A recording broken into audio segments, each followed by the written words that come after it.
it. We're good. The Justin Spaulding Show, episode 10. They can or can't? They can. Well, they can through the microphone, probably. No? Couldn't hear anything? The microphone muted now? Can everyone hear me? We're having just difficulties today. And we're streaming everywhere. So Justin Spaulding Show, episode 10. We're streaming everywhere. Everywhere being, oh wow, look at that delay. We're streaming on Periscope through Twitter. We're streaming on Facebook. Yeah, so this is pretty cool. All right. We're waiting for our clearance from LinkedIn because apparently it takes like 6 weeks to get approved to be able to stream live video through LinkedIn. So that's what we're going to do next. But anyways, February 26th, it's 12:08 p.m. Central Standard Time in Janesville, Wisconsin, and I'm here with Maudine and Ryder, and it's the 10th episode of the Justin Spaulding Show, so that means 10 consecutive weeks, right? We started this thing just like Ryder one day. I'm like, yep, let's do it tomorrow. And Ryder was thinking we're going to start the middle of February. Nope, here we are in the middle of February, almost the end of February. We got 10 episodes in already. If you're watching on Instagram Live, you can leave questions there. If you're watching on YouTube Live, you can leave questions there because we got those up on our big screen in here. If you're watching on Periscope or Twitter, you can leave questions there. And if you're watching on Facebook, my personal page, you can leave questions there, and we'll answer questions and hopefully get some topics coming in. We already have some pre-selected topics and questions. So that being said, I mean, we got a lot of stuff going on. There's like gadgets everywhere in here today. I did not know that these. Oh shit! It's plugged in. I did not know that these things need batteries. Well, yeah, it's like automated. I had no idea. I thought it was like a sensor, like a gravity type thing. I was just thinking like a level, like when you're building something, you got a level and it has a little air bubble. I thought like there was like an air bubble in there. I probably just broke that, huh? No, I think it was yeah, we got the ring light up in here. We got the camera stand. We got 3 laptops. We got the phone going live on it. We got the microphone. We got what's that called? The iSteady mobile. So, wow. All right, cool. Let's jump into the first question. How's it going? So this one came from my dad. It's going good here. Yeah, my mom and dad are coming back. Or if they're flying, they are driving right now from Kansas City to Florida. So yeah. Glad I'm not driving right now. I guess I don't know. So it's going good. Next question. Snow's melting. No questions. Just want to say that you're the man. Keep dropping the knowledge bombs. This came from Dr. Drew. He's actually one of our investors, Elshevsky, and he's one of our investors. His family's invested in a couple of our properties, and they just opened up their own shop called The Wellness Way up in Fitchburg. And so he's a chiropractor, and they help with people with their diets and just overall healthy living up there. So I was up there it was my chiropractor appointment. They got a lot of free. I was like, when I left that place, Drew, by the way, if you're listening, when I left that place, I'm like, oh my God, it should have been a free appointment for me that day because I just dropped like an hour of straight. It should have been a podcast. That's what it should have been. It should have been a podcast live. He should have just been sitting here because there was a lot of, I was just like, we were just going back and forth and just like rattling off business strategies and tactics and mindsets. And it would have been actually really, really good content and footage. But yeah. As I left Drew, I was like, man, that should have been a free appointment right there with all that knowledge. But you're an investor, so it's all right. Cancels it out. What do you recommend to do when all the real estate in your local is way overpriced? Do you overpay and just put more down, or just keep saving? Thanks. That came from Landon Turner. I mean, the big thing is it's way overpriced. What are you comparing it to? Last year's prices, or why in your mind do you think it's overpriced? Is it overpriced because it doesn't cash flow? To me, that's like overpriced. Or is it overpriced because you're looking at 2017 prices versus 2021 prices? Or you're looking at 2008 prices compared to 2021 prices? What is your definition, or how are you coming up with this overpriced viewpoint? because if you have a long-term mindset, if you're willing to be in the game and be committed to a property and committed to real estate investing, anything you buy today, if you can hold on for 30 years, you're going to be good. There's going to be a point in there where, yes, it's going to go down. And the thing is the sooner that you buy something, you hope that's further out, because the sooner, like if you buy something today, usually the most risk that you have on the table is the first couple of years in a deal. So you obviously want to find a way to make sure you're going to make it through. But if you're investing not with just a short-term mindset, but investing with the mindset that I can, if I have to, hold on to this for 5 years or 10 years or 30 years or 100, like the longer that runway is and your mindset is, then the more safe you'll be. And if you have a plan with like excess cash and stuff like that, if you have a plan to make it through those down times, then you're going to be all right. Once again, it's just what is your viewpoint and how are you looking at things? And yeah, I mean, I don't think that there's deals that we're doing right now where there's a deal in 2016, our 88. I think, did we talk about this on the last episode, or I might have had the conversation with someone on the phone the other day, actually, so I can't remember. Some of my stuff, like, it just like blurs together. But in 2016, we bought an 88 unit, and people are like, "What? You paid it was like $65,000 a unit for that?" And I'm like, "Yeah," like, because they viewed that then in 2016 as overpaying. That building's worth $120,000 to $145,000 a unit today, probably. And so, this whole, is it overpriced? But I looked at that deal back then, and I'm like, it's not overpriced because it's already going to cash flow 6 to 10%. Year one, obviously we ended up having to, we should have brought more cash to the table right away just to take care of boilers and a couple roofs and stuff like that. But we got it straightened out, taken care of. But it, like, people were telling me that I overpaid for it, even though it was cash flowing like crazy. And it's the same thing with other properties we've bought since then. They're like, "Wow, you way overpaid on that." I'm like, and turns out, like, I'll buy something like Springdale we bought for $93,000 a unit. Once again, other people thought it was expensive, and then 6 months after that, there's a sale right down the road for $135,000 a unit. And right now, things in that area are at that price point or higher. And so it's like there are deals that are at that price point or higher. That now some of those deals are further ahead of what we are at Springdale because they're already done with the remodeling and it's a stabilized asset. We're not completely stabilized at Springdale, for example. So would we get that full amount? No, we'd probably get 105 to 115 today. We paid $93,000 per unit a year and a half ago. So it's just what's the definition of overpriced, and how long are you willing to be in the game, and how long of a mindset are you willing to have when you're playing the game of real estate? So yeah, sometimes you look at just paying more of a down payment, which we've done. I mean, we've put, there was initial deals that we had 20% down, and we've put anywhere between 24 to 30% down with some of the deals that we're doing now. And on top of that, we're bringing $500,000 to $1.5 million to $2 million extra to the deal to be able to make sure that we have cash on hand, so that if we need 4 new roofs like we happen to have at Springdale, like crap always goes wrong, we have the cash to be able to do it. So that's kind of our mindset. If you play with a long enough mindset and you have cash available and you bring excess cash, that's why there's a question I took on Instagram before we went live everywhere else. Someone's like, "I got $30,000. Where should I invest?" You could invest with somebody if they're taking less than $50,000. Our minimum is $50,000. If you have 30, I'm challenging you to invest that in yourself or into a business, or really into yourself, so that you can go out and have start earning more money, so that you can have $100,000 of savings.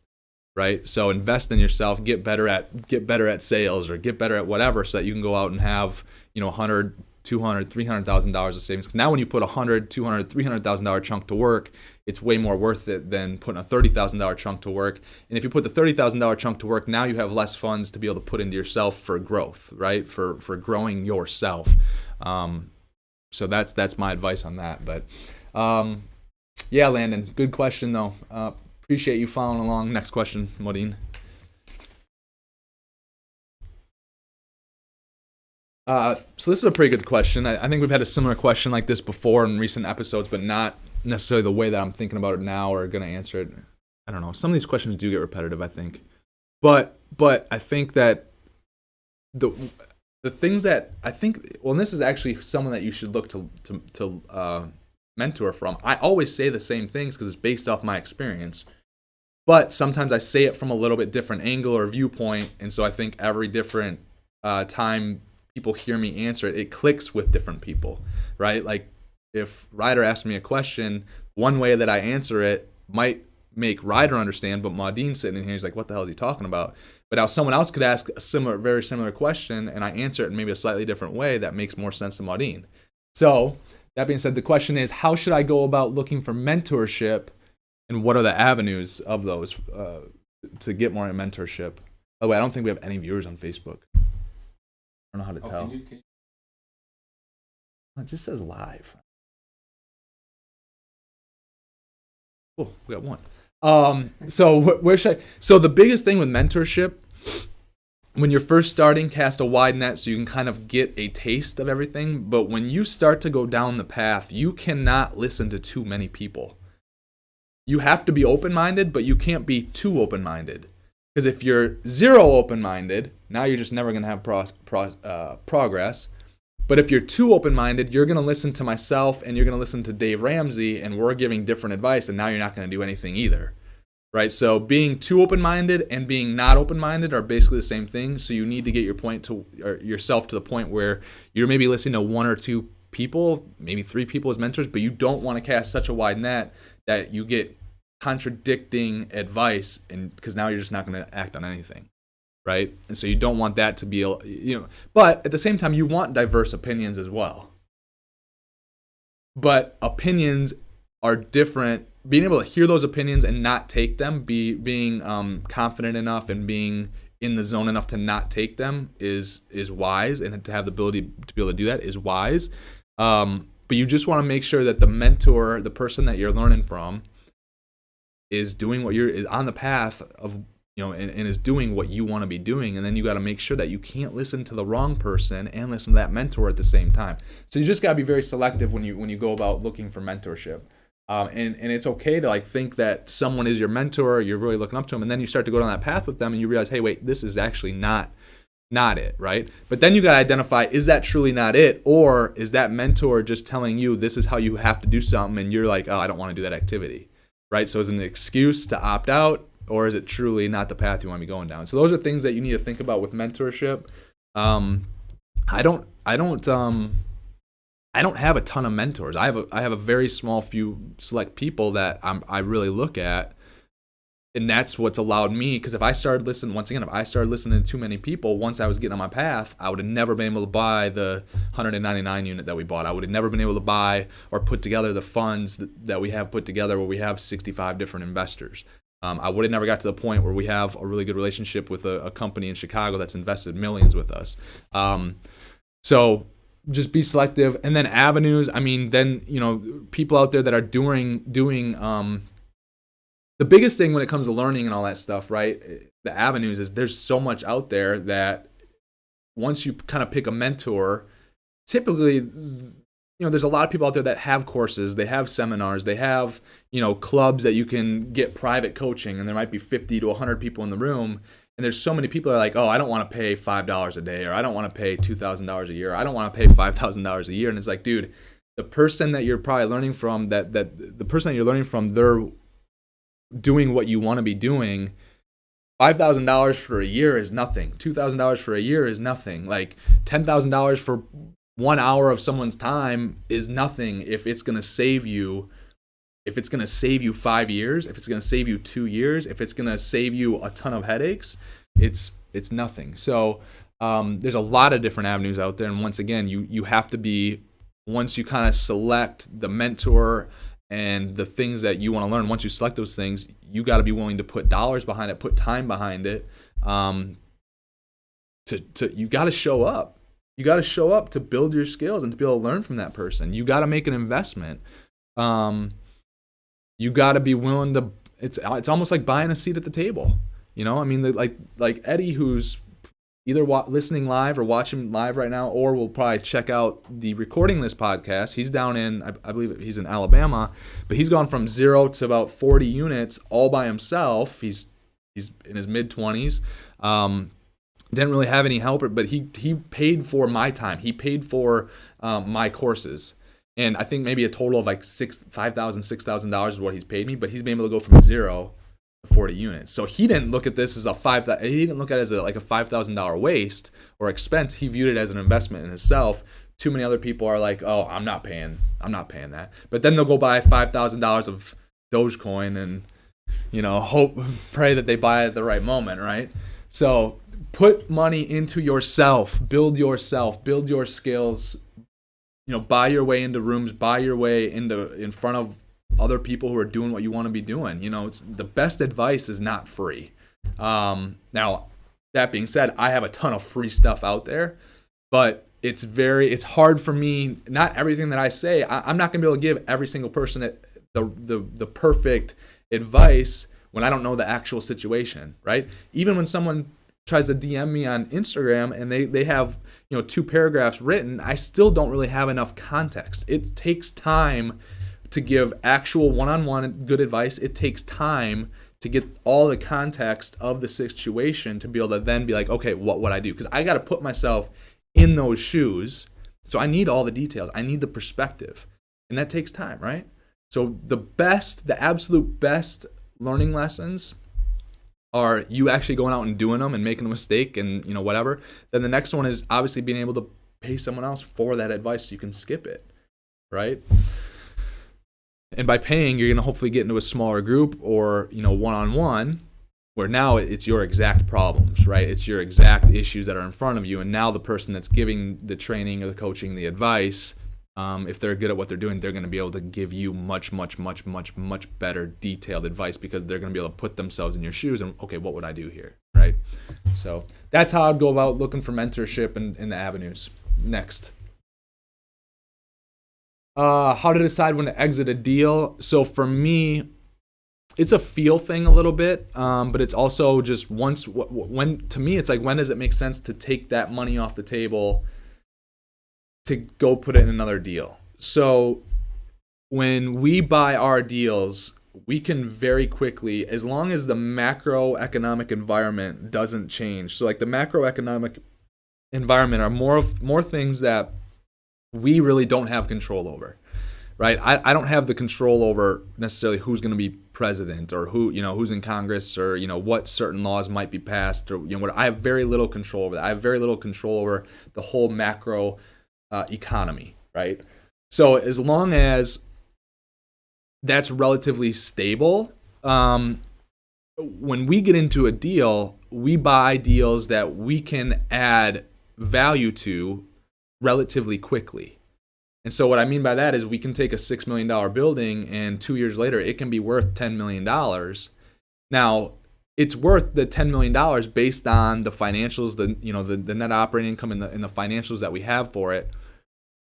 I do not go and get a loan against that $10 million and leverage against, leverage as much as I can against it, because I view that $10 million as we force the appreciation of that asset so quick that it's like, is it really real? Meaning, if the macroeconomic environment changes, it will have an impact on that $10 million because it happened in 2 years, right? From $6 million to $10 million in 2 years, that's rather quick, right? So any upsetting of the macroeconomic environment will likely take that $10 million and bring it back down to, probably not back down to 6, but maybe down to 7, maybe down to 8, maybe down to 9, right? So for me, I look at it, it's like, okay, in that 2 year, 4 year span, the first few years that we have a deal, if we can take that deal and accelerate that quickly, where the $6 million, so for me to buy a $6 million deal, it's a $1.5 million chunk to $2 million chunk up front, right? Down payment, excess cash, we control a $6 million deal. To get the rest of that equity, right, the $6 million to $10 million, that's $4 million of equity. To get that, I'm going to have to refinance or sell. So if I refinance, now I get the 1.5 back plus the $4 million of upside.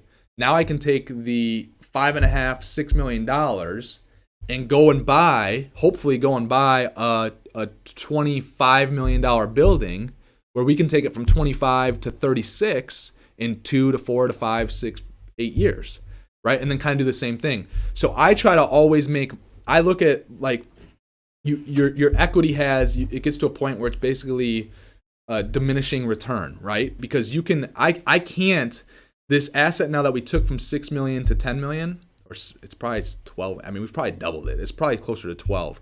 But I'm not gonna be able to take that asset from where it's at today after being in it for 2 to 4 years and accelerate another $6 million really quick, or another $4 million really quick. Now I'm more constrained in just natural increases. What are we pointing at?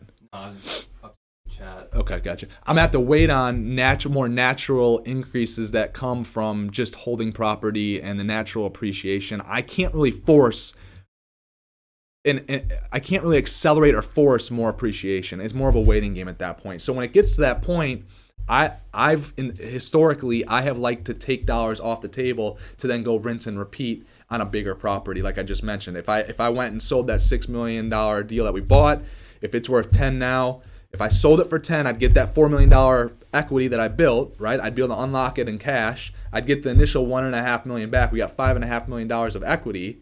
Now we'll go buy a property that's 24, 25 million. Hopefully, we got Greg Martin in the house again.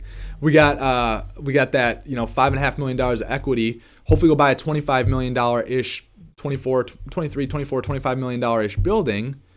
That's a value add deal that, once again, in a short time span, we can really force the appreciation, right? So that's how in and out of deals like that is what's allowed me to have a lot of success over the last, 8-9 years. But we also buy everything, once again, going back to like the first question that we answered, we also look at, okay, what if we have to be in this deal for 10 years? In every deal that I've done, I would have been okay, except for 2.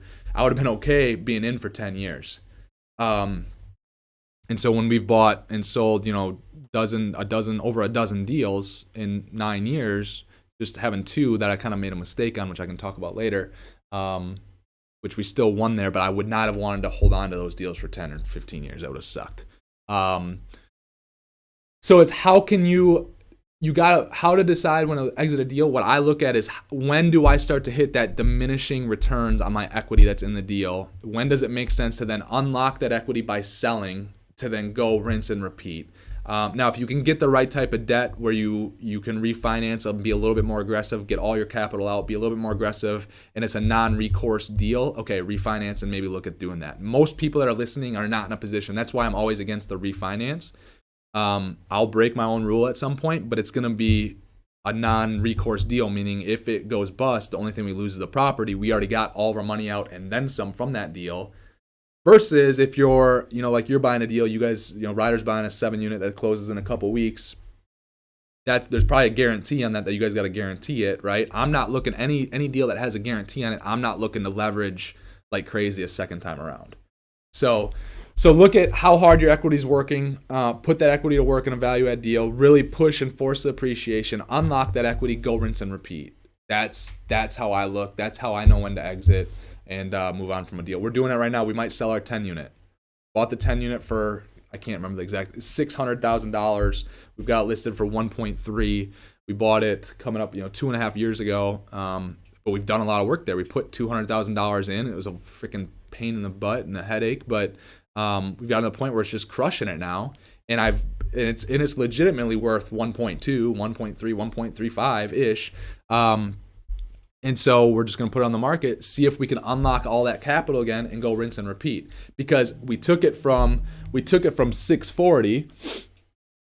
We took it from 640,000 up to 1.2 to 1.4, right? In 3 years. I'm not going to, however, be able to take it from 1.2 to 1.4 up to 1.8 in another 3 or 4 or 5 years. In fact, it'll probably be another 10 years probably before it's that high. Because I forced it, because I bought an underperforming asset and we improved it, and that's how you can force that appreciation so quick. Yeah. So that's how I look at that. I hope that, I don't know, I wish I knew who asked this question to see if they're watching, to see if does that make sense though, Ryder, to you? Yeah. What questions do we have up there? Greg Martin. Tom Slayton, what's up, buddy? Greg Martin, how to get brokers to take you seriously as a new investor. 50K ready to go for triple net, but that's pretty small for an established broker. Who knows where bones are buried? Yeah, Greg, I mean, so once again, going back to the 50K of savings, like, How can you get 150? How can you get 200? But at the same time, how can you just get started in a deal to start to make a name for yourself? Ryder and I were talking about this yesterday. Ryder's like, yeah, it's taken me forever to get people to get back to me doing this deal. I'm like, well, it's your first 7-unit deal. The moment that you start doing a couple $1 million deal, or you have a $35 million deal, and you've gotten people paid numerous times over and over again, they're going to be a lot more responsive the next time you say, look, you better respond or I'm freaking moving on, Jimmy. Like, we're going to a different banker next time, Jimmy, if you don't get your crap together. Right. And they're going to be more responsive because now they know for sure that you're a closer and that you act and that they're getting benefit from what's going on and serving you, right? At this point, I have zero problems calling my attorney at 11 p.m. or 12 p.m. Like whenever, if certain things, or if certain things happen on Christmas Eve or whatever. Like with this deal that we just closed in January, we had phone conferences on Christmas Eve. So that would not happen if it was my first deal and if it was a smaller deal. No one would have been. They were like, yeah, it'll wait till. But this was a big enough deal. Everyone on that call had done enough deals with me. They're like, okay, we got to make sure this happens. And certain things were starting to happen where it's like it could have unraveled. And had that deal unraveled, me being almost $1 million into it hard money. So if it falls apart, I lose $1 million. Me telling those people, look, we got to find a way to get this done. And those people got the hint that it's like, if we don't get it done, there's a chance that the people that were on the phone with me that day, maybe you never use them again. You might start a whole new team if that happens to you, right? You lose $1 million for not getting, right? So people will start to, I don't know how I even brought that up. Oh, that was the broker question from Greg. Yeah. Greg, and then Greg also said, so can Facebook people can't see those? They can. Not comments. No, because I can't see it on Facebook right now. I'm looking at my Facebook stream right now. I can't see. I can just see Tom Slayton said, what up 25 minutes ago. So we can see up here on the screen, I can see Tom Slayton. That must have came from Facebook. Are you sure? Oh, yeah. So they see the screen there. Yeah. Duh. All right. Yeah. Cool. All right. Next question. We got 5 viewers on Facebook now. I was looking down in the comments section. So. If I was 23 years old again, what would I do differently in my real estate investments? Did you ask this one, Ryder? No? 23. If I was 23 years old again, what would I do differently in my real estate investments? 23 years. What year would that have been? That would have been 2012. It was basically when I started. I would have tried to get my foot in bigger deals earlier. That's what I would have tried to done. But you got to get your foot in the door wherever you can. So that's number one. If there is, I don't have any regrets. So like, I don't really want to do anything over it because the way that I did do it though, like buying those the 2 4 units to start with, I was doing everything. I was doing the leasing, the maintenance, parts of the maintenance. I was doing like demos. I was doing, the marketing, the lease signing. I learned every single step. So all 30 positions that we have at this company today, and soon to be probably close to 40 here pretty quick, I've done every role. So I know the whole process, right? So that was the good thing about starting with the 2 4 units. So I don't have any regrets. But looking back now, once again, if I could have bought 100 units or 20 units or 16 units, which I probably back then could have found out a way to do it with other investors and stuff like that, I would have for sure. That's how I would have jumped in. That's one thing that I would do differently. Bigger, sooner. What would I do differently? If I was 20, so if I would have bought, just with the timing of how everything's worked, everything that I looked at back then, I would have tried to buy everything.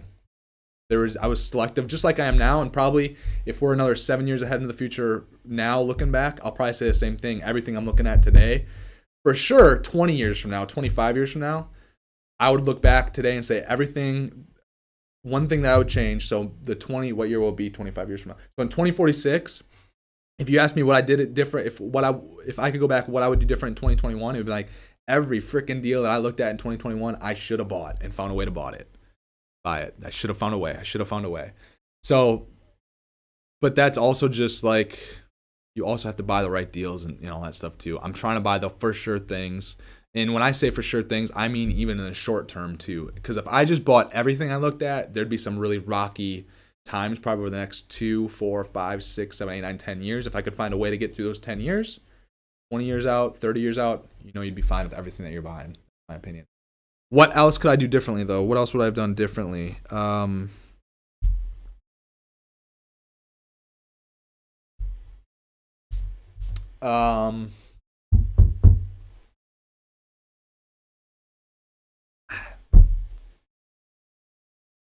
mean,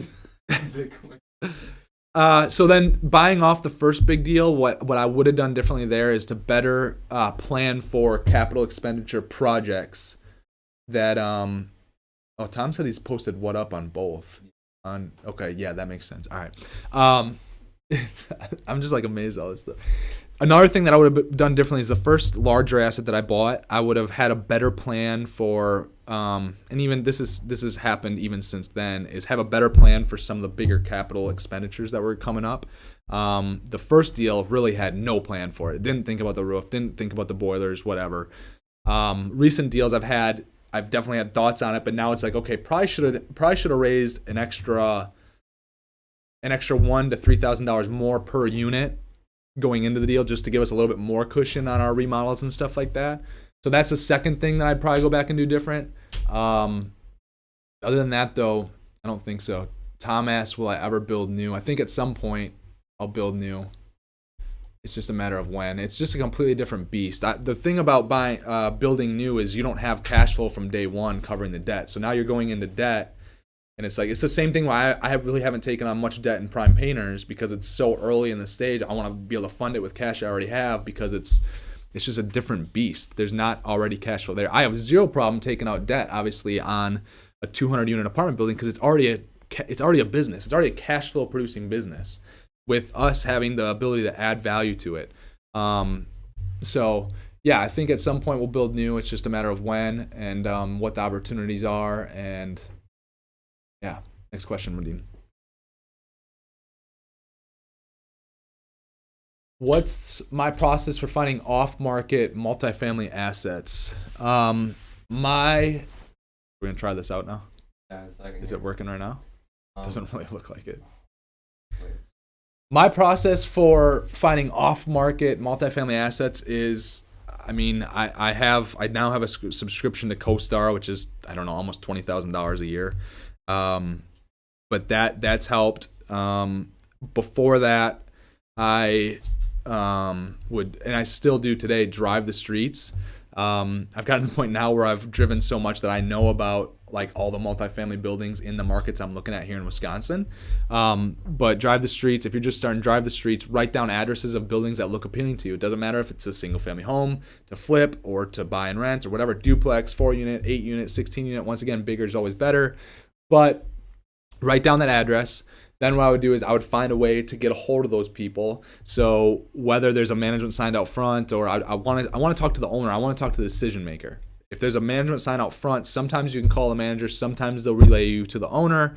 If it's a management company, they will try to probably protect the owner and the owner's identity and probably won't give that information to you. And if they won't, then you'll have to look them up. You have to look up the property address and the tax parcel. You can go to the government website, look up the tax parcel, search the address, right? It's going to give you who the owner is. A lot of times these multifamily assets will be held in the LLC. If it's held in the LLC in the state of Wisconsin, you can go to another government website, just the state website basically, and look up LLCs. And in there you can see who the registered agent is. And that's going to be a person. That person will either be an owner, will be a property manager, or will be an attorney. And you just got to then look that person up on white pages to be able to get their phone numbers or the available phone numbers that white pages have for them and start dialing the list. And then you just hit them up, right? So that's how that's part of the process for finding off-market deals. Now, as you become a closer, as you start to close deals, you become more known. These deals will actually start to find you every now and then. Right now, I'm working on a just under $30 million deal that came to my attention like 2 months ago. That's off-market, and the seller came to me because he knows who I am through networking and stuff like that. Hey, would you have interest in buying my building? So that starts to happen as you start to have success. Currently, too, brokers will have pocket deals, which are deals that sellers will tell them about. Hey, I would sell this thing. I don't want to do a full marketing campaign with it. I want to keep it quiet. And so when brokers have those pocket deals, as you start to become a closer and well-known as well, they will bring those deals to you. So that becomes another source.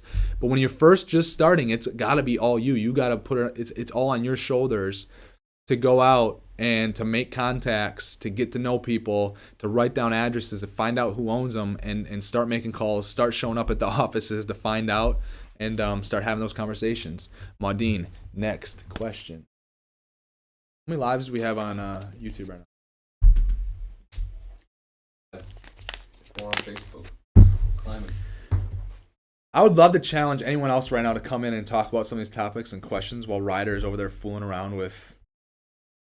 Dude. What is that called again? The gimbal, but... So he's fooling around the gimbal, which is supposed to stabilize my phone when I'm on Instagram. And it's not, and like he's monkeying around with it the last like 7 minutes right now, and it's like I've seen it out of the corner of my eye. I'm like, what is going on over there? Oh. So is it on? Yeah, it is. We just don't know what the issue how is. to use it. All right. The next question is, and then how long have we been in this already? Like 20 minutes, 25 minutes? What's the best way to start building how long have we been in this, Maudine? 40 minutes already. Jesus, time flies when you're having fun.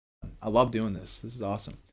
What's the best way to start building a real estate portfolio? First time buyer, never bought before. So I'm assuming if you're asking the question this way, I'm assuming you already have the money for it. So if you already have the money for it, you got to get out and look at multiple deals, dozens of deals. That's what I would do.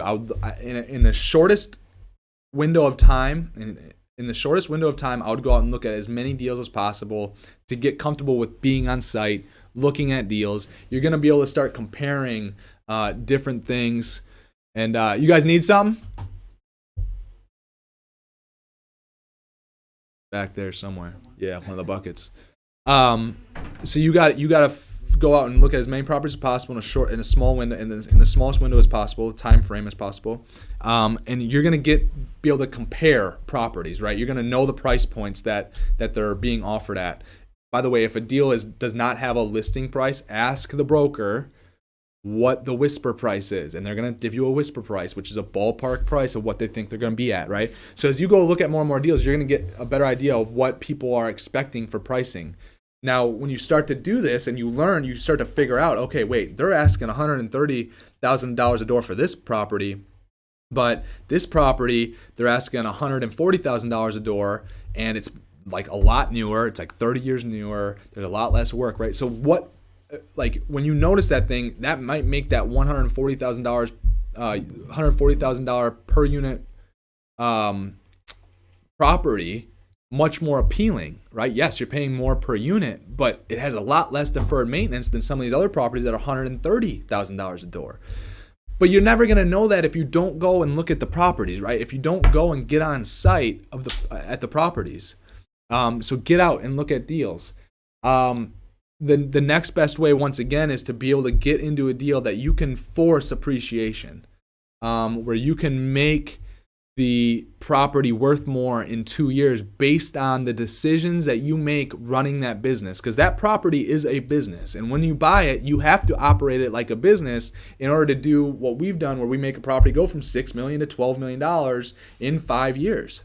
Right? But if your first deal is that way, where you can, whether it's a 4-unit, 8-unit, 16-unit, whatever, where you can add value like that, now you might have the opportunity to turn $20,000 into $150,000 over a span of 2 to 3 years.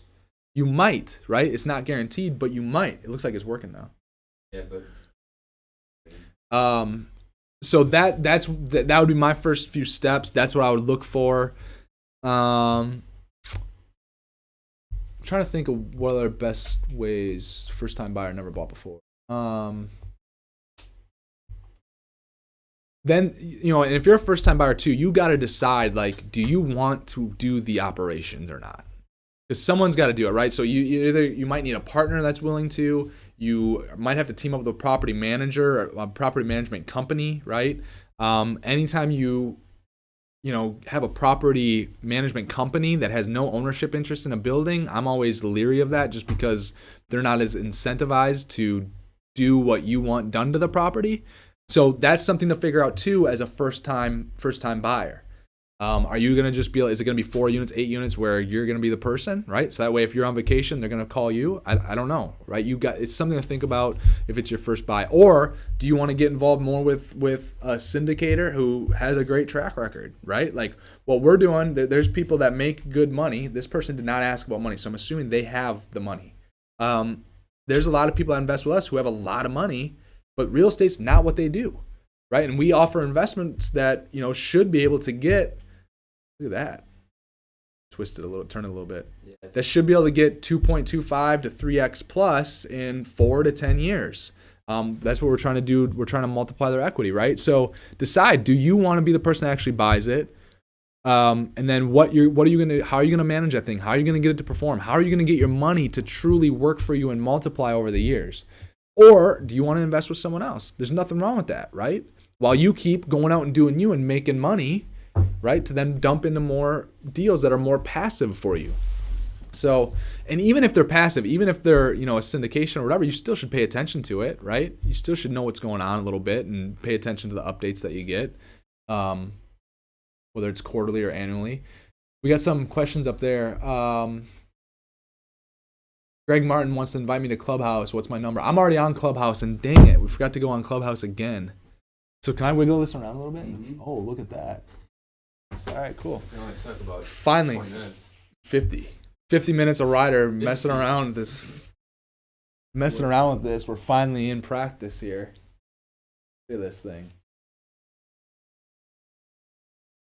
Pretty cool though. Oh, it is. My too big, so it's pretty. Gotcha. Okay.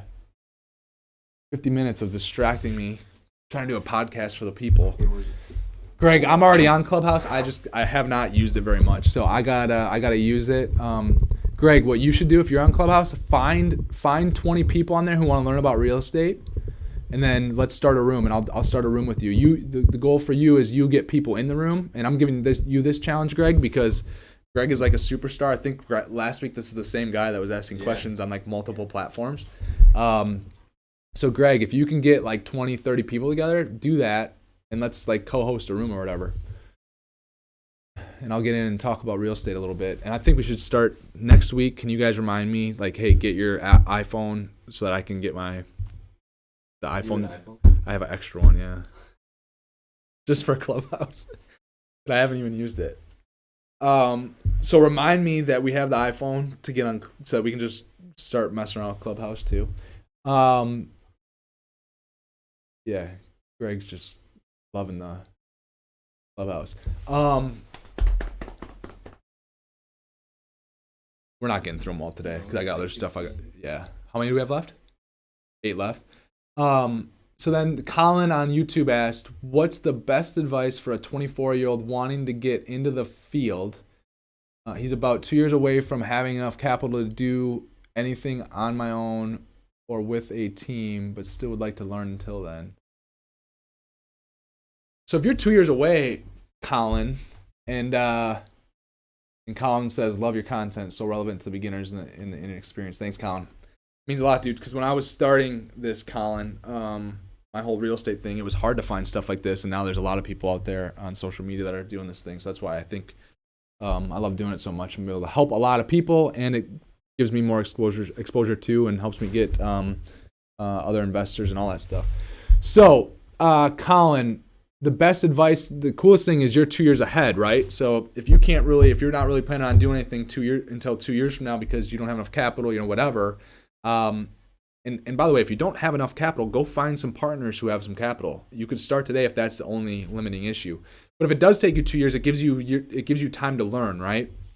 So you have to, once again, find those mentors and get in and learn. Learn and make as much money as you can in those 2 years and save that money to invest for when that time comes to invest. So that you can have 400, 600, 800,000 2 years from now to be able to dump into the one deal that you find that's going to blow you up, right?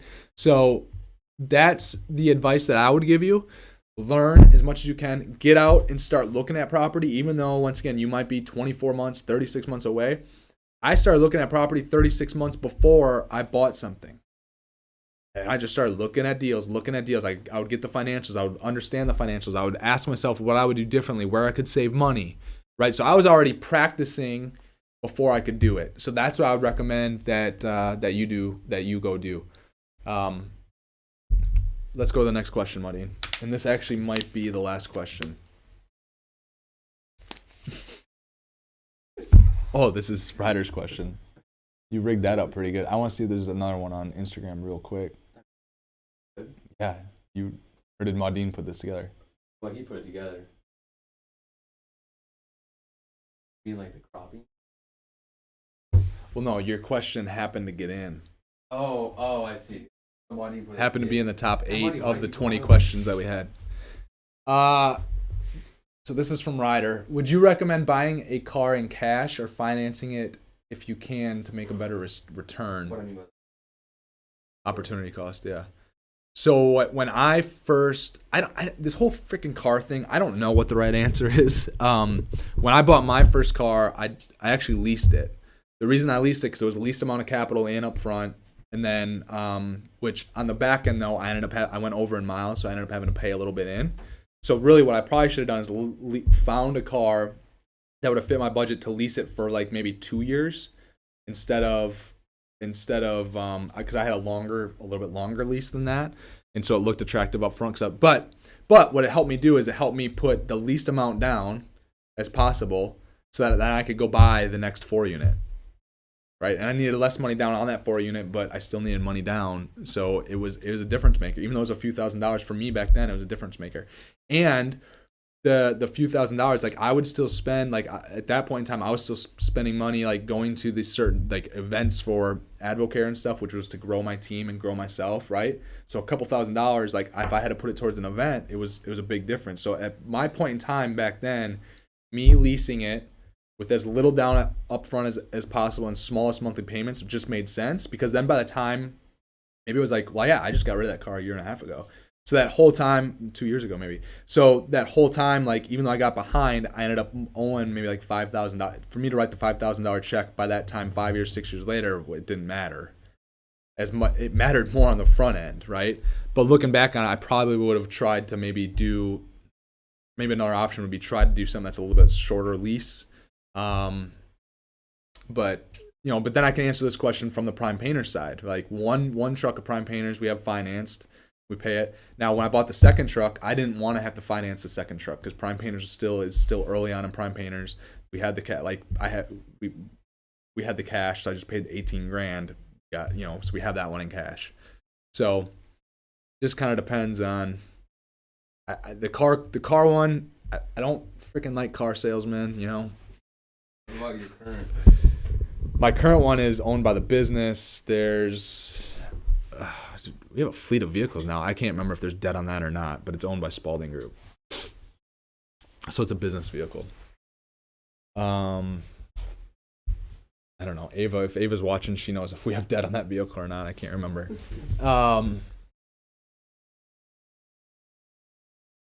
I would not, if I was buying a personal car and where you're at, I would not pay for the full thing. I know the one option I would not do is pay for the whole thing in cash today. Unless you're looking at buying which obviously, what are you looking at buying? Nothing right now. Nothing? Well, not right now. And obviously I would try to buy something that's, Right. Yeah. I mean, and if the least amount you can spend on a vehicle with where you're at right now, the better. Just keep saving more and all that stuff. Because then 5 years from now, 6 years from now, it's irrelevant. It doesn't matter if you're spending $500 on a car, $200 on a car, $800 on a car, $1,500 on a car, right? But that's the one route I wouldn't do. I likely would not pay for it all in cash.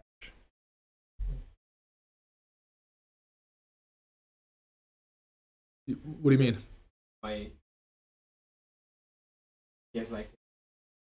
Oh, yeah.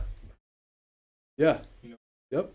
So he goes to auctions and has, yep. You can save big time money on that. Hook Ryder up there. And It was scary. People were screaming. I'm sure like but the car, the difference in the car too is the car gets you places that you need to be to meet the people that you need to meet and to do the things that you need to do to build a business too, right? and you can write off mileage and stuff. So a car is still, it's an investment. It's an investment from the standpoint of it you can use it for tax deductions, right? So I always tell people you're better off having the money go into your business and it be spent on some poor marketing that you don't think really did anything, because now at least it's a write-off, right? So from that standpoint, it's like, okay, well, it's a write-off. It's lowering my taxable income. At least it's worth something versus like the pair of shoes that you're going to buy, right? So that's something to think about with the car too. Like it's 100% needed. So I don't look at the cars the same way as I look at another one.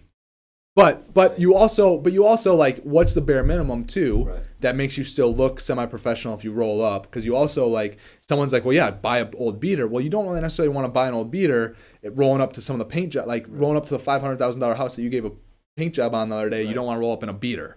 They Right. probably wouldn't have signed with you, right? Right. Like, so you just have to be cognizant of all that. I don't know if that answers your question or not. But I'm just trying not to like throw out a BS answer that I can't stand by or whatever. I just know the route that I wouldn't pay for a personal vehicle, would not pay for all of it in cash. I think a couple of my mindset try to do that just because you don't have interest.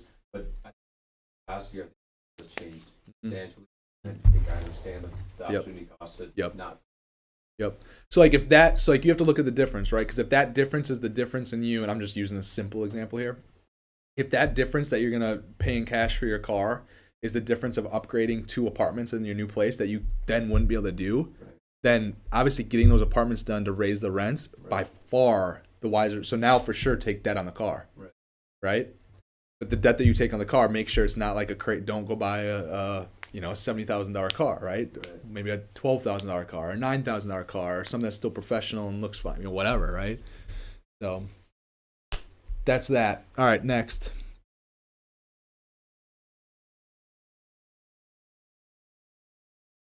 What's your biggest failure as an investor and how did you overcome it?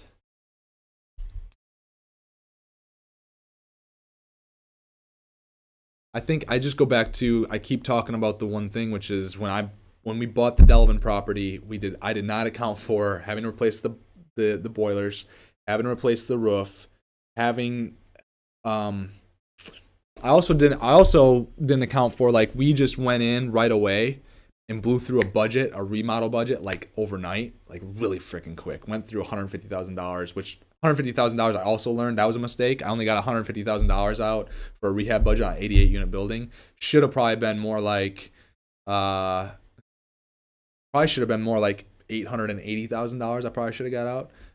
Now we ended up making it fine, right? Which I always say that because people hear that, and so we ended up making it fine. We ended up having a plan and getting it covered, and whatever. But that was those were some mistakes. Now they weren't like crippling or whatever. But if I would have gone back and done it differently, that's what I would have done there, because ultimately it would have put us further ahead. Same thing with over at Springdale Apartments. I would have raised probably another extra $300,000 to $500,000. Just because I see the clip that we're going through some of that money and some of the things that have come up, right? So now this next deal that I have coming up that is going to be we're going to land somewhere between, in the 20s of millions of dollars. That deal we're probably going to bring more like $11,000 per door to the deal extra to be able to do rehab. One way or another, whether it's a loan or whether it's like straight cash or a combination of both, so that we have plenty. I'm not going to mess around again at being $1,000 or $5,000 per door. I'm just going to get extra, so that we can for sure take care of everything. If you can take care of the asset, you're gonna be good long term. You just got to be able to find a way to make sure you can take care of the asset, put money back into the asset, and get things. The unexpected always. Your closing getting pushed back, Ryder. Like what do I say every time? Everything takes longer than you expect. It always takes longer than you thought it was going to, and it always costs more than you think it's going to. Always, everything. The roof always costs more than you thought it was going to be. Funny, when you asked me if I closed, and I said no, I got delayed a week back, and then he goes, Justin always says it takes longer. Maudine's learning up in here. Yeah. Yep. So, but that's the truth. Like, and that's the same thing I said to you. I'm like, oh, you closing because this was yesterday. You were supposed to close today, February 26th. Friday. No, wait, yesterday. What is today? No, Today's yesterday. Friday. You were supposed to close yesterday. Yeah. So yesterday was Thursday. So you're supposed to close on the 25th. So yesterday, I'm like, wait, aren't you closing? Or did I say that on Wednesday? I can't remember my days. Yesterday, I'm like, wait, aren't you closing today? You're like, oh, no, it got pushed back to March 8th or whatever. I'm like, hey, what'd I say? You know, it always takes longer and costs more than you think it's going to. Always. Always. But that's okay. You just keep shooting for it. It doesn't mean you lower your goal. You probably even just make the goal bigger overall. I'm not talking about like closing on a property. What do you mean goal? Like, but anytime you're short on a sales goal or how many units you want to have or whatever, your body weight, whatever, if you get to the deadline or get close to the deadline and it pushes back a little bit, at that point, don't shrink your goals. At that point, make your goals bigger, right? Expand. I talked about this on one of the other podcasts, and I'm not going to explain it again. So if you're curious by this, go back through the podcast and listen to them. But we talked about expanding that hula hoop. Right? You got it. Remember that? Yeah, I think you popped out. Yeah, Maudine was here. So you got to expand that hula hoop, right? If you're standing in the hula hoop, I hope people are like, what the hell is he talking about this hula hoop right now? If you're wondering, I'm not going to explain the whole thing because I'm going to get it. That'll be a 2-hour rant.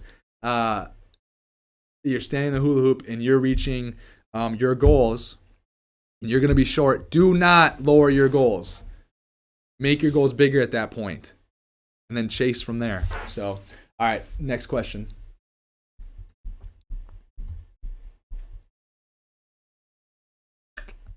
How much, let's see, this person's question is, how much do I need to invest to get on board? Starting square footage, starting San Francisco port on my own? I don't know. SF port? Small, single family portfolio. Is that it? Probably. All right. So he said, this is the question. Let's restate it. He used some abbreviations and I had to figure it out there. How much do I need to invest to get on board? Question mark. Then it says, starting single family portfolio on my own. I want to do more. This single family portfolio, I'm telling you, I know a guy here in southern Wisconsin. He's got like 85, something like that, single family. And I'm like, dude, He put a picture on Facebook, and we've always gone back and forth. He's like, I don't get how you can pay the numbers you're paying per unit. I'm like, dude, stop looking at one thing. Stop looking at just the per unit.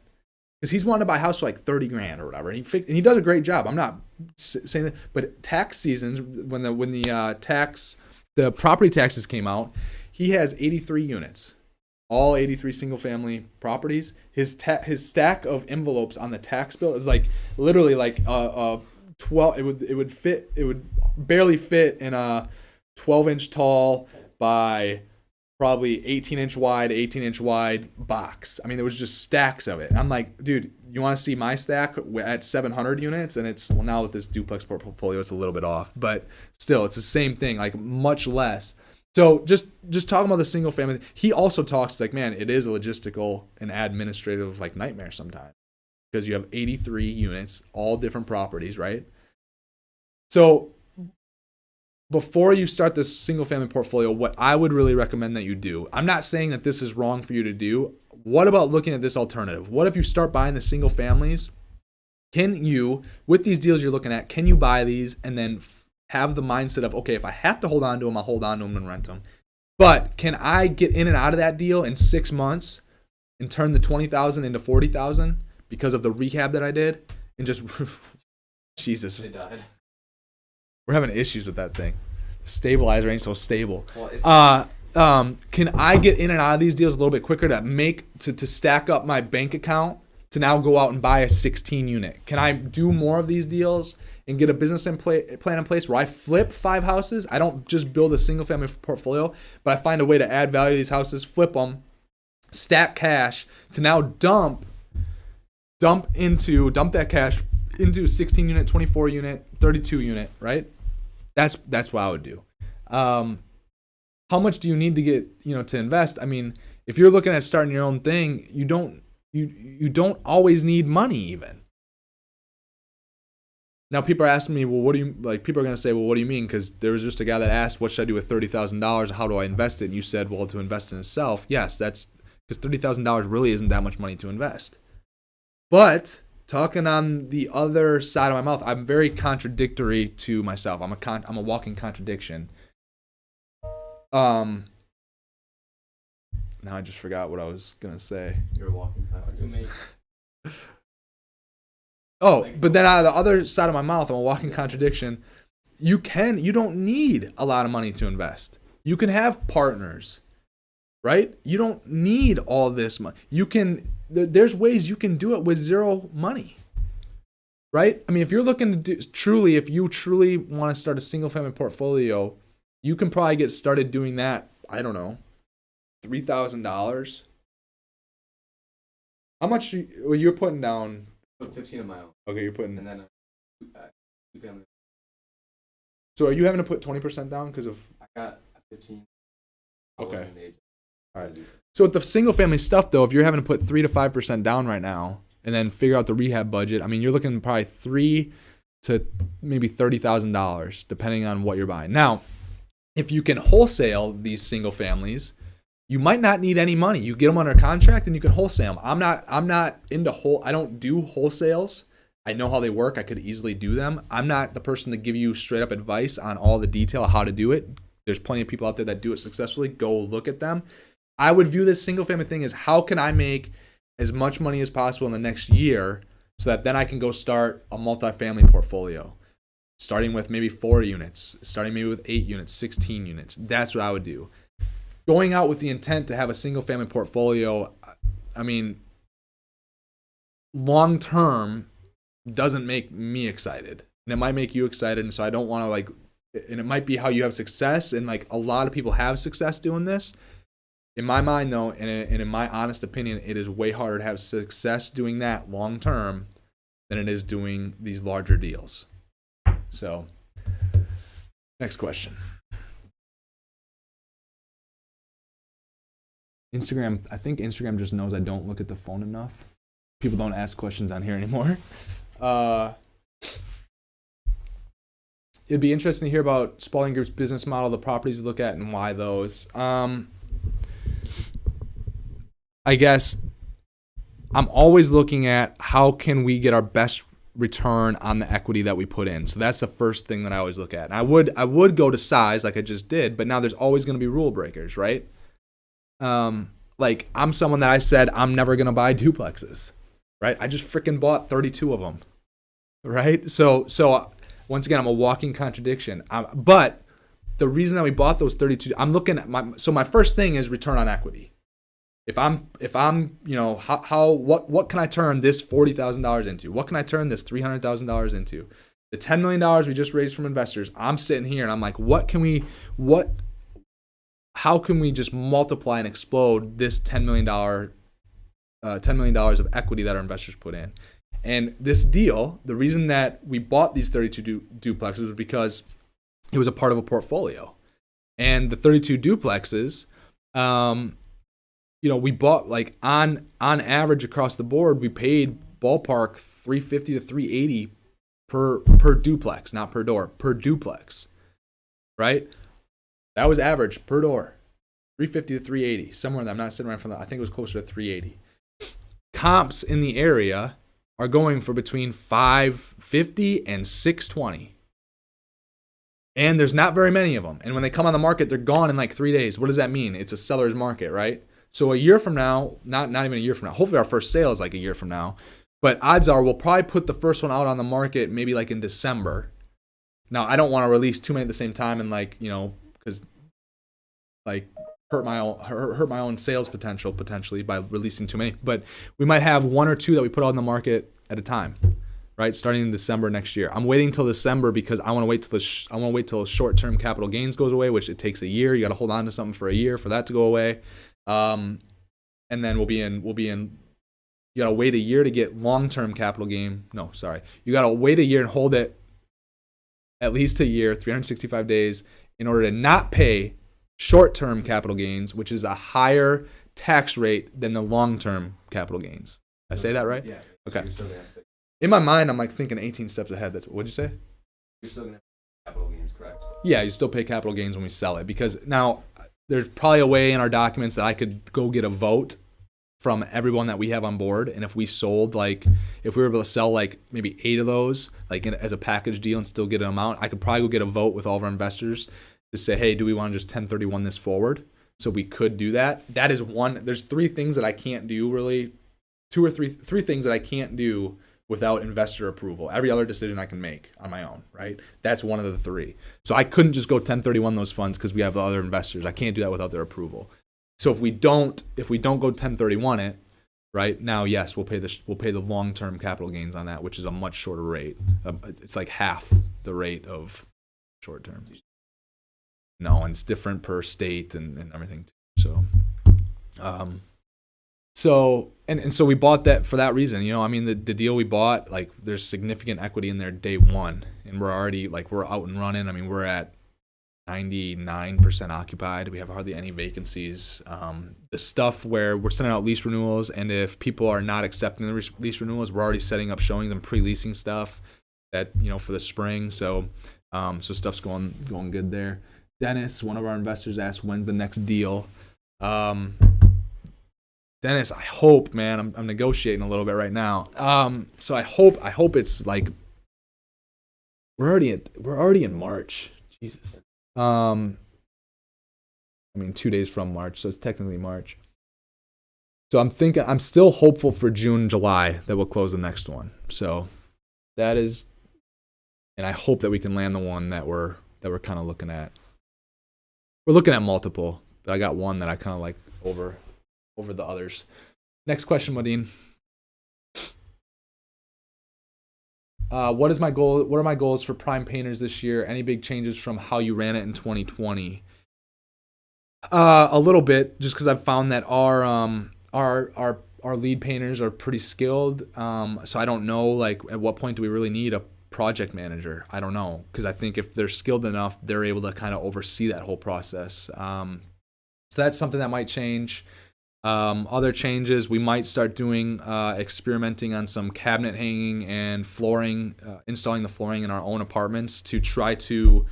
We're not going to be able to do it for less money. It'll probably be about the same cost of the properties, but hopefully, if we can make it so that we can shrink the time where it takes us 50% of the time as it does using all these other contractors, I would love to be able to get to that position. What other big changes from 2020? We have a vendor agreement. We have a very good pricing agreement with our main vendor there. That'll really change things because it'll take our cost of goods sold from between 15% up to 20% down to I shouldn't say all cost of goods sold, just basically all of our supplies and materials. It should take that down from 15 to 20% of revenue as an expense down to anywhere between 9 and 14%. Ideally, I talk about this with Ryder every day, dude. We need to be at 12%. We need whatever we're charging for the job. We want our materials to be 12%. Because if we can do that with these lower prices, then we have more money to go towards branding, more money to go towards marketing. Can be a little bit more competitive with what we're paying our painters, which we're already very competitive in our area because I just want to be able to get and retain the best people so we don't skip a beat. We can just crank out jobs. So I'm hoping that we can somehow find a way to do $2 million this year. That'd be cool. 2021. So, and if you're following me on Instagram, I put out like last April when I started this or whatever. We didn't start doing retail jobs till like May. So I'm really gonna say that I have until May to hit $1 million in our first 12 months of operations of revenue. It's gonna be, it's gonna be tight. I don't know if we can do it or not. We'll have to have a couple huge. If we do it, Ryder will have a couple big paychecks, but. So because I put that out there, I know some people are like, oh, no way you're going to be able to do that. And I'm like, well, just watch me. I'm like, well, so I might come up a little bit short on that, but I got till basically mid-May, end of April, mid-May. But then this year, hopefully we find a way to get to 2 million, in the calendar year of 2021. We going to do it? I don't know. I mean, last month we did, got it right here, actually. January production was only 34,475, which was our worst month just because January. Let me see. Was it our worst month? Yep. Then this month, February being a short month, being only 28 days, we're going to be about 50, 55. Our biggest month last year was actually October. We did about 80. And it was so busy, even actually before then, like May through October, that entire time we didn't have the capacity to take on all the jobs. So we were having to say, nope, we can't, especially when we got down late into the season. Like, I can't tell you how many, when Roger was, I can't tell you how many people we just had to say no to, or unless they're willing to go into the spring, because we didn't have the production to be able to get it done before winter came.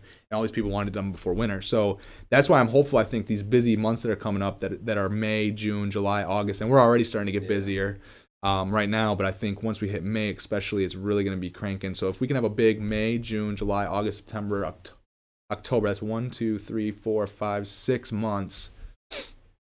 And let's just say, I'm just going to do some math in my head. December, November. Let's say we could, at December, November next year, be at the point we do $70,000 each month. That's 140, because those are slower months. And then let's say the 140 plus so that's 180, 230, 300. So basically we have to have 700,000. If we can do 1.7 million in basically April through October, which that sounds daunting and crazy right now, but we're about to see. So 1.7. So what is that? 1.7 in what, 6 months? So that's 250 average, right? Ballpark. How many months? 1.7 in 6 months. Gotta do $5,000. So, which that's doable. You did how much did you do yesterday? But you just did. How'd you do a day? How'd you come up with a day? You did. That's including Saturdays. I was gonna say. We're probably looking at 12. You can work Saturday and Sundays. I mean, maybe in summer.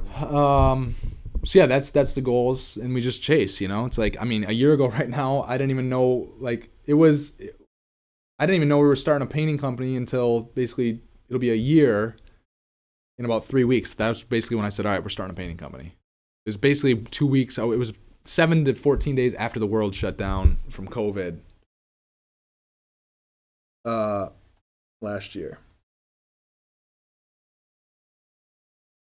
And it's crazy too. Like, I just know there's so much opportunity in the contracting industry, just being able to just get and this Ryder from doing it, but just being able to pick up the phone and say, hey man, I can be out there this afternoon and give you an estimate.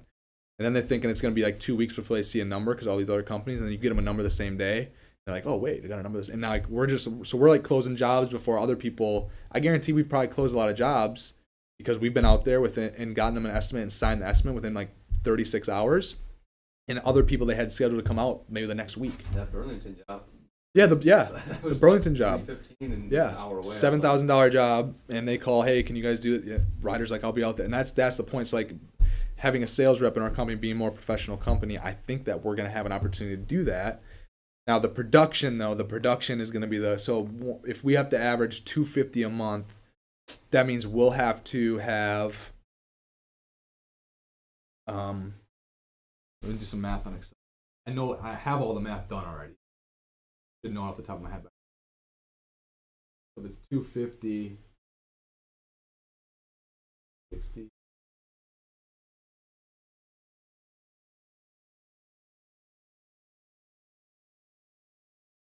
So 60. I'm going to do 40.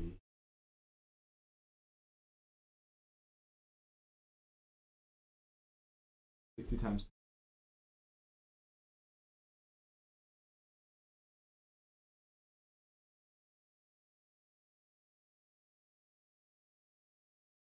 That's 624.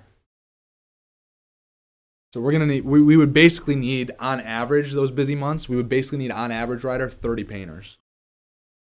We're at 10. We're about to be at 10 with some of these guys I'm hiring right now.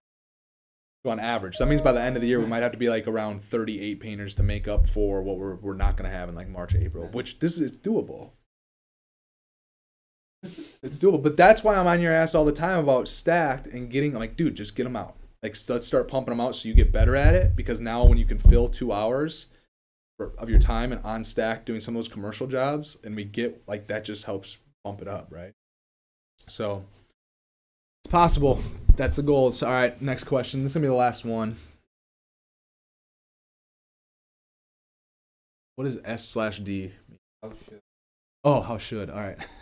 How should I propose my parents to let me use home equity line of credit over $500,000 on their property to invest. You got to show them the plan, man. You got to show them the business plan. You got to show them, like, you know, I mean, hopefully the 500,000, number one, if that's going to cripple them, if anything were to go wrong, I shouldn't do it. But if they have a $4 million house and there's only $40,000 of debt right now, it's stupid of them not to do it. So I don't know the actual situation. But if it's a $600,000 house and you're asking them to do $500,000, I don't know. Maybe say, hey, can you guys do $200,000 of the home equity line of credit, right? But you got to show them the plan. What's going to be the return, right? What's it cash flowing right now, day one? What are we going to do to improve the asset? What are we going to do to improve the cash flow? What are we, you know, how long are we planning to hold this thing? And what happens if we have to hold it longer? What happens, right? What happens if they have some type of health issue? Do they have other, because if your parents are 60, 65, 70, who knows, right? Even if they're 50, even if they're 40, like all of us, what happens? What happens if they get sick? They have other money that you don't have to turn around and sell the property to get the money to take care of them then? Because anytime you get into a deal and then you have to sell it, you're not going to get the full price. So that's just stuff to think about. You got to show them a business plan. I would not view them as your parents. I would view them as business partners.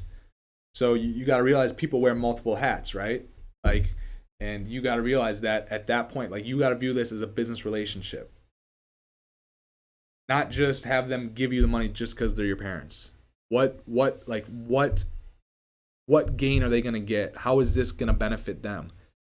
They should be asking you the same questions any other investor or any other business person would be asking. Keep those relationships semi-separate. Put on the other hats of what type of relationship when you're talking about this stuff.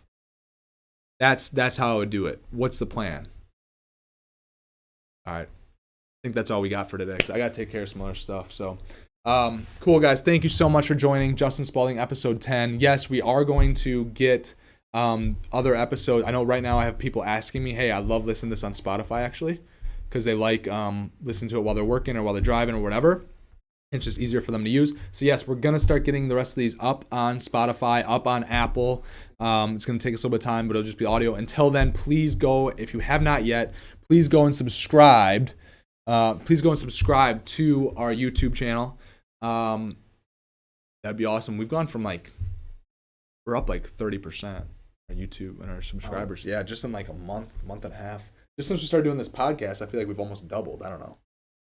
From 350 to 700. I mean, it's nothing crazy, but it's kind of cool. So, but yeah, go subscribe. That'd be awesome if you could subscribe to the YouTube. Share it. Share this, please, with anyone that you think would get benefit out of it. I don't want you just to share with anyone and spam someone, but if you truly think they can get benefit out of what we're talking about here, whether it's money, finances, whatever, or if you think they have questions or they've asked you a similar question before and you don't know how to answer it, hey, have them submit a question to us so we can answer it next week on Justin Spaulding Show, episode 11. But for today, this is a wrap of Justin Spaulding, episode 10. Thank you guys so much for doing this and joining. I have a lot of fun and enjoyment out of providing this stuff to you. So thank you guys. We'll talk to you.